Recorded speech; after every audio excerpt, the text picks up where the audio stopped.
Hey, welcome to Watch Candy. Today is going to be a really cool episode.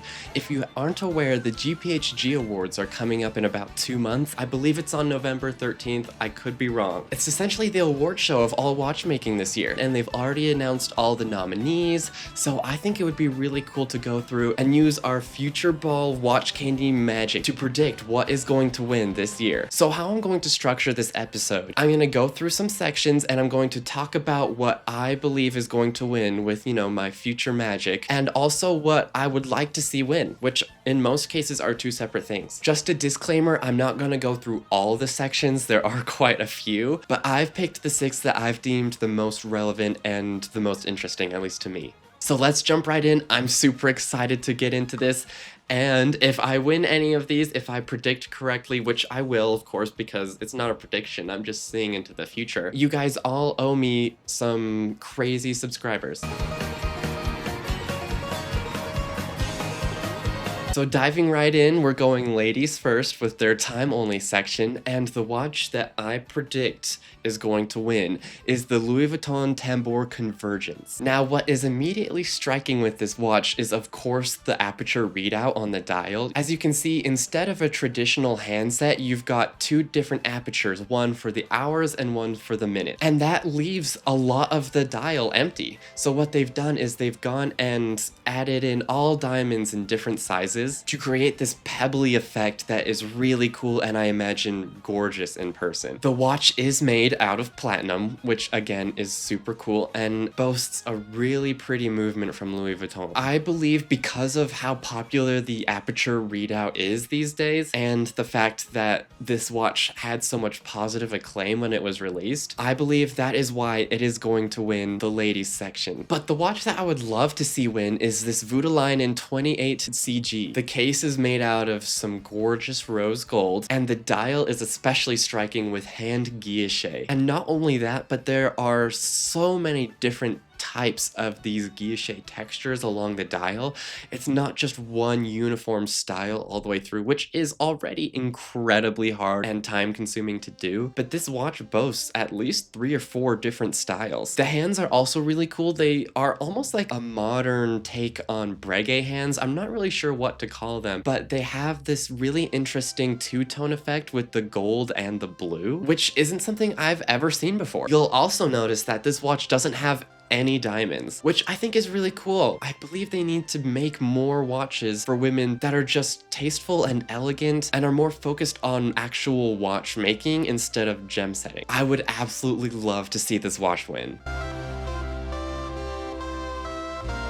Moving on to the men's, my official prediction is the Gerald Charles Maestro 25th anniversary. And again, what is immediately apparent on this watch is the time readout. It's a little bit like the Tambour because it has an aperture, but this time it only has an aperture for the hours and the minutes to use a traditional minute hand. And I think this combination is really cool. To me, watches that depend on apertures always seem just two-dimensional and not quite as visually interesting, but because this watch also has a hand, it also needs a dial. And that kind of brings back this 3-dimension that I personally love to see in watches. But let's talk about that dial. At the center point, it uses a small piece of lapis lazuli, which of course is really cool. I love stone dials. On the outer layers, it uses guilloche patterns as well. I would love to see this watch in person and see how the light reacts to all the different striping on that guilloche dial. I can only imagine how mesmerizing that is. The men's watch that I would absolutely love to see win is this Laurent Ferrier Classic Auto Horizon. And on first inspection, it doesn't look like much, but the detail of this watch and the design is where I am truly captivated. The hands are absolutely stunning. They're easily my favorite part of this watch.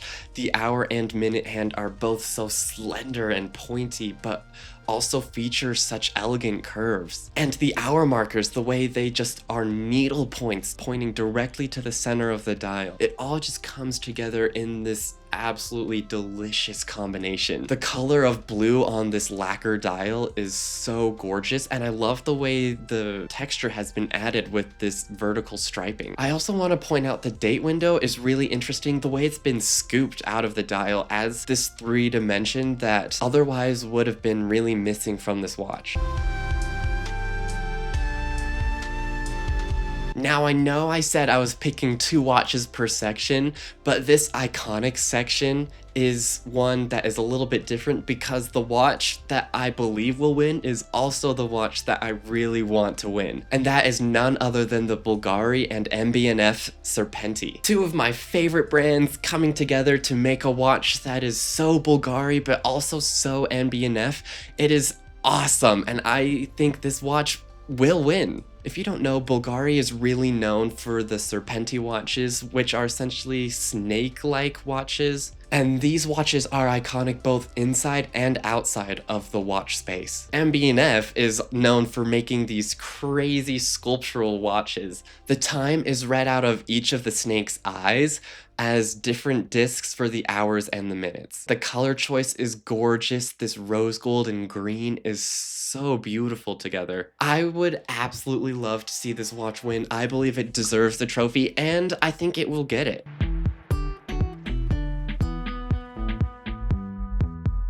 For our next section, we're really ramping things up. We've got the jewelry section. And what I love about jewelry watches is that it no longer has to adhere to a traditional watch size or layout. And that is immediately apparent in my official prediction for the winner of the jewelry segment, which is the Chopard Swan Lake. And oh my god, look at this thing. You've got a full 3-dimensional sculpture of an entire swan. Everything about this design is so magnificently artistic, purely based on the jewelry aspect with this 3-dimensional swan. I believe it's going to win. That alone is incredibly impressive. The watch side definitely comes not even second or third, but like 10th on the line of the priorities of this watch. You've got a little watch dial on the back, kind of near the tail of the swan. And yes, it can be worn, but honestly, I'm not really sure how. And although the Chopard Swan Lake is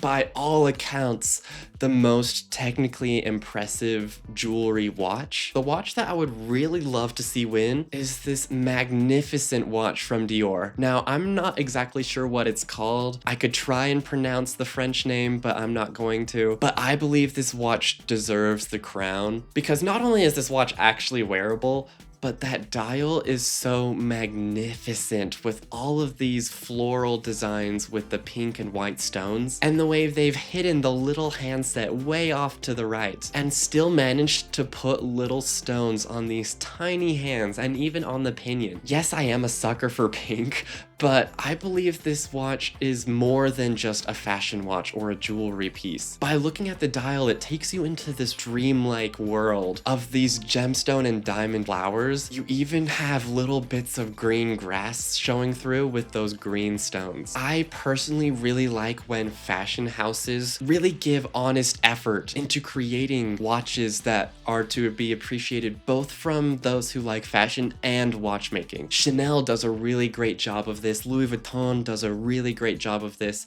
And so it's really cool for me to see Dior kind of getting into this aspect. Unfortunately, this watch is a one of one, so not only will I never get to buy it, but I will also never get to see it.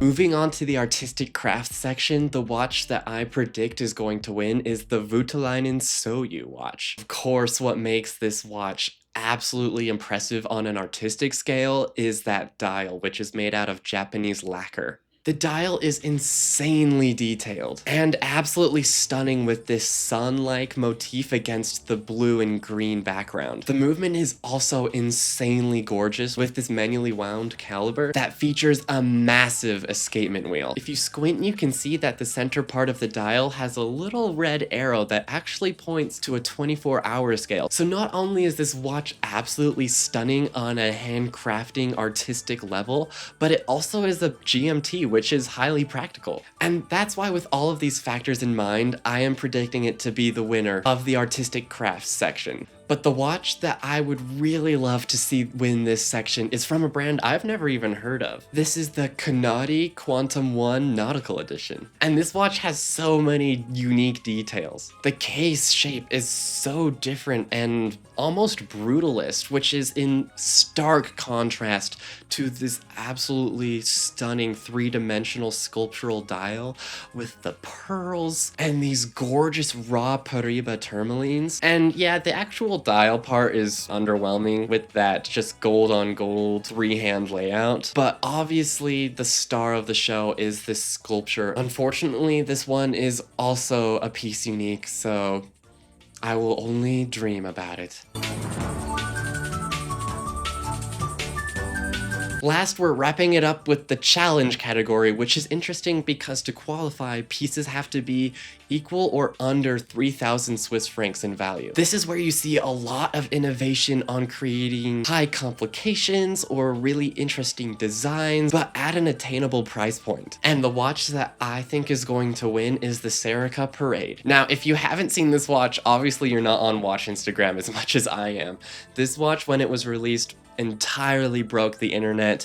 I've seen so many people talking about it, from high publications to small YouTubers like myself, and it's all deserved. This watch is really pretty. It has this really cool minimal but unique effect that is hard to come by, and it looks like it is far more expensive than it is, which is less than half of the allotted requirement at 1,400 Swiss francs. And while I believe the Serica is going to win, I would love to see this Baron's Orion 1 take the trophy, because this watch is just crazy and it looks like a several $100,000 watch, where in reality it is 2,999 Swiss francs. Everything about this watch, from the case shape to the movement design to the time readout, is so cool due to the fact that they've managed to figure out how to do this at such an affordable price. I believe they deserve the trophy.